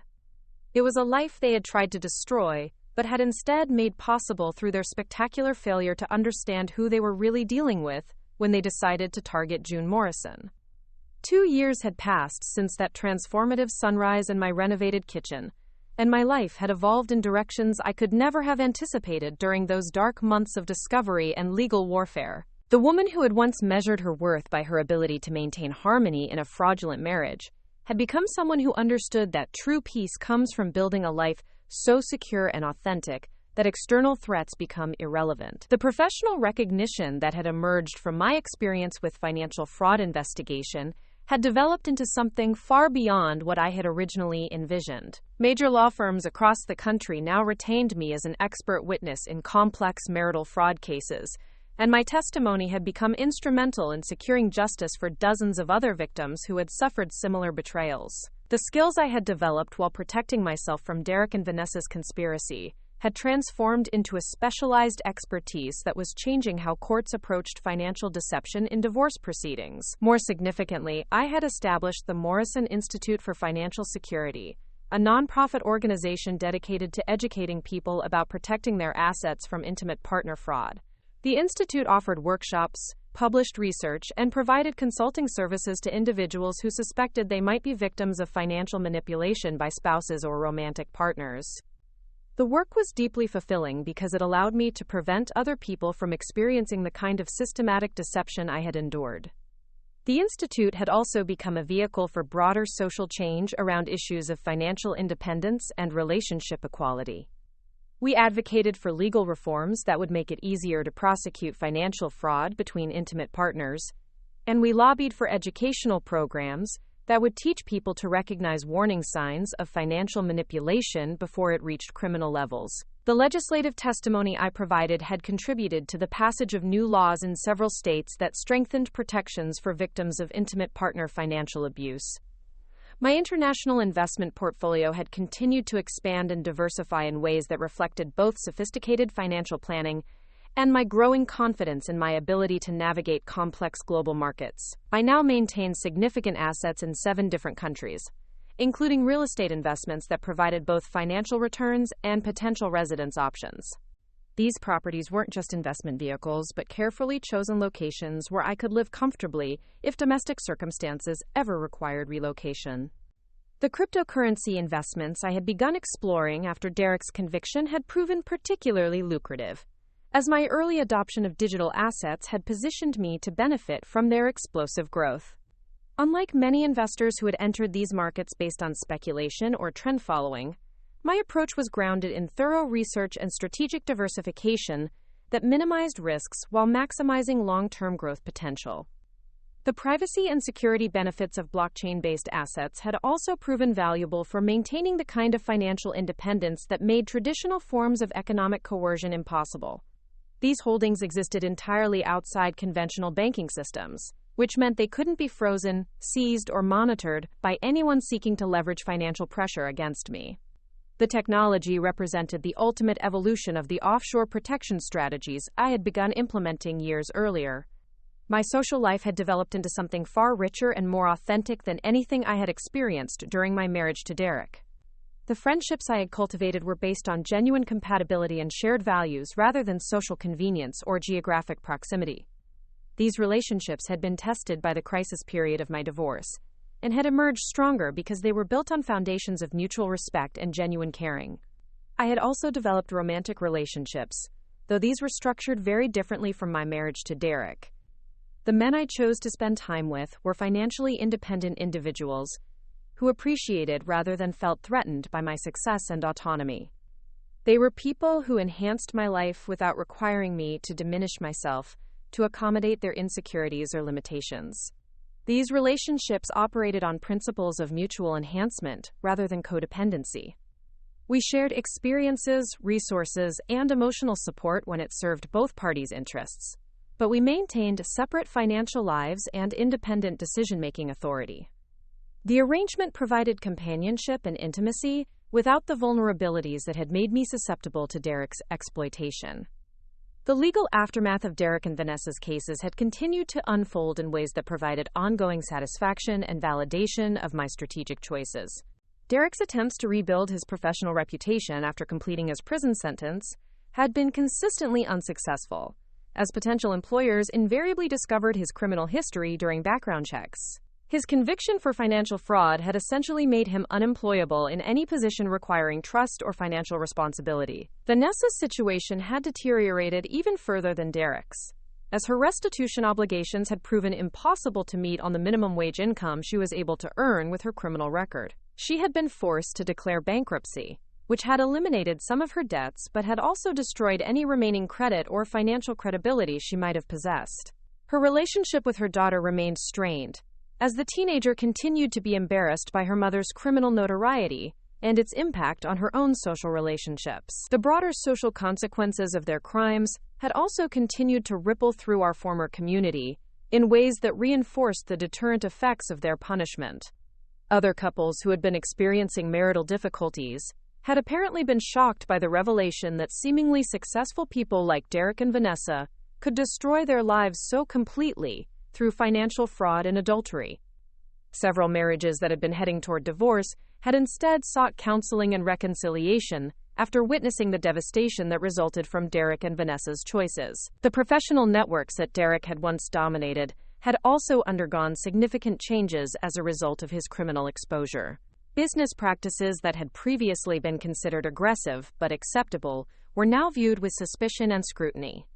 Vendors and partners had implemented more rigorous oversight and documentation requirements to protect themselves from the kinds of fraud Derek had perpetrated. The entire industry had become more ethical and transparent as a direct result of the scandal his crimes had created. My own influence within these professional communities had grown substantially, as people recognized my role in exposing Derek's criminal behavior and protecting other potential victims from similar fraud.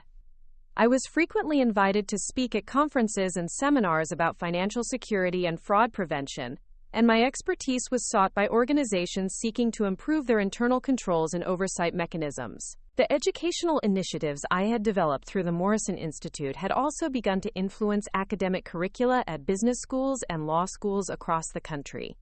We had partnered with several universities to develop coursework that taught future professionals about detecting and preventing financial fraud in intimate relationships.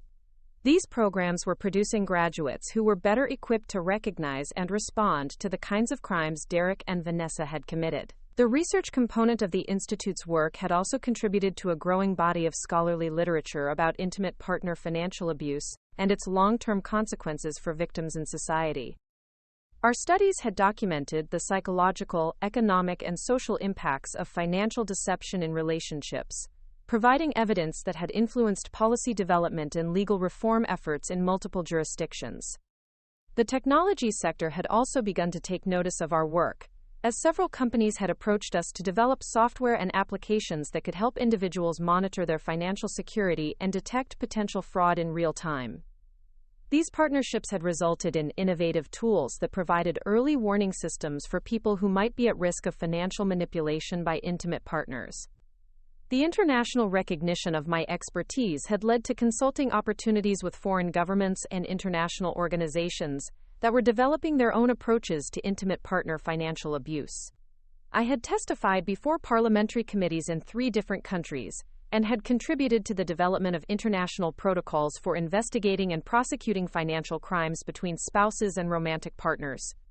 These international engagements had also enhanced my understanding of global financial markets and regulatory frameworks, knowledge that had proven valuable for managing my own international investment portfolio. The relationships I had developed with foreign legal and financial professionals had created opportunities for cross-border investments and partnerships that would have been impossible to pursue without the credibility and expertise I had gained through my experience with Derek's crimes. The charitable dimension of my work had also expanded significantly as my financial resources and professional influence had grown. In addition to the scholarship fund I had established for women pursuing careers in financial services, I had begun supporting organizations that provided direct assistance to victims of intimate partner financial abuse.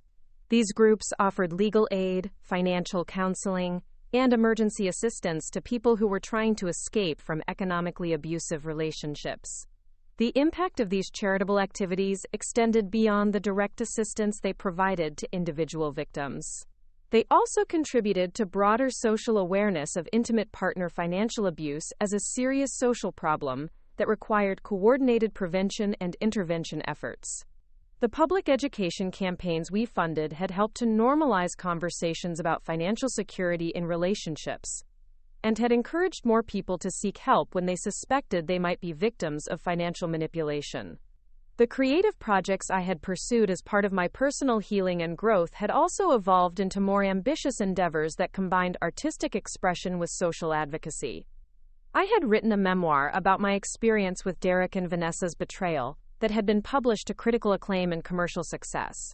The book had resonated with readers who had experienced similar betrayals, and it had become a resource for people who were trying to rebuild their lives after discovering intimate partner deception. The speaking engagements that resulted from the book's success had provided additional platforms for educating the public about financial fraud prevention and recovery. These presentations combined personal narrative with practical advice, offering audiences both emotional inspiration and concrete strategies for protecting themselves from similar crimes. The positive response to these talks had led to the development of a documentary film about intimate partner financial abuse that was currently in production. The artistic projects had also included collaborative works with other artists who had survived various forms of intimate partner abuse.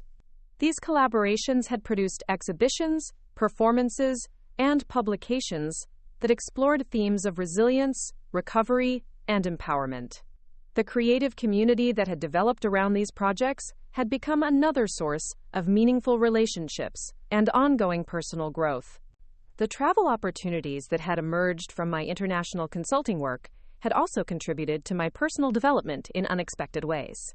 Extended stays in different countries had provided exposure to diverse cultures and perspectives that had broadened my understanding of relationships, power, and independence.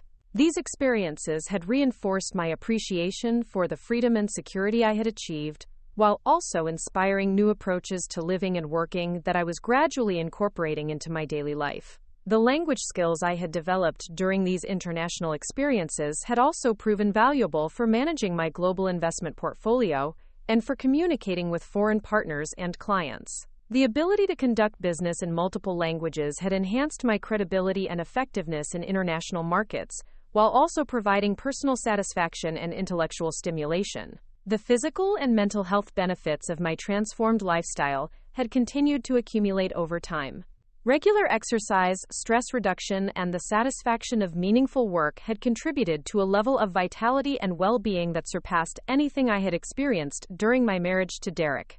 The chronic stress symptoms that had plagued me during those years of unknowing victimization had been replaced by robust health and abundant energy. The spiritual dimension of my recovery had also deepened through continued exploration of philosophical and religious traditions that emphasized personal growth through adversity. Meditation and mindfulness practices had become integral to my daily routine, providing tools for maintaining emotional equilibrium and clarity of purpose.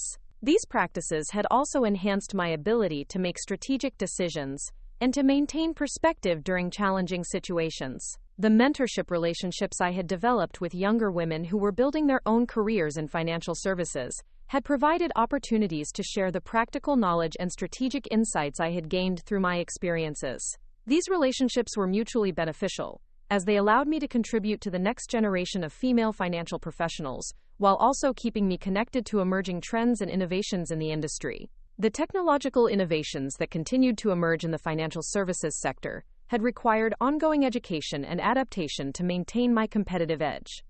I had invested significant time and resources in staying current with developments in artificial intelligence, blockchain technology, and digital currencies that were reshaping how financial services were delivered and how assets could be protected and transferred. As I reflected on the journey from that devastating Saturday morning in my kitchen to the secure and fulfilling life I had built, I was struck by the realization that Derek and Vanessa's betrayal had ultimately been the catalyst for positive changes I might never have pursued if they had simply been honest about their desire to end our marriage. Their criminal conspiracy had forced me to discover capabilities and resources I possessed, but had never needed to utilize during the comfortable but limiting years of my marriage. The woman who had been devastated by their deception no longer existed. In her place was someone who understood that security comes from competence rather than trust, that independence is more valuable than companionship, and that the ability to protect yourself is the foundation of all other freedoms. Derek and Vanessa had tried to destroy me, but they had instead created the conditions that allowed me to become the strongest and most successful version of myself. Their downfall served as a permanent reminder that actions have consequences, that betraying someone's trust isn't a victimless crime, and that some people have both the resources and the determination to ensure that criminals face appropriate punishment for their choices. The life I had built from the ashes of their conspiracy was more secure, more authentic, and more fulfilling than anything they had tried to steal from me. Up next, you've got 2 more standout stories right on your screen. If this one hit the mark, you won't want to pass these up. Just click and check them out.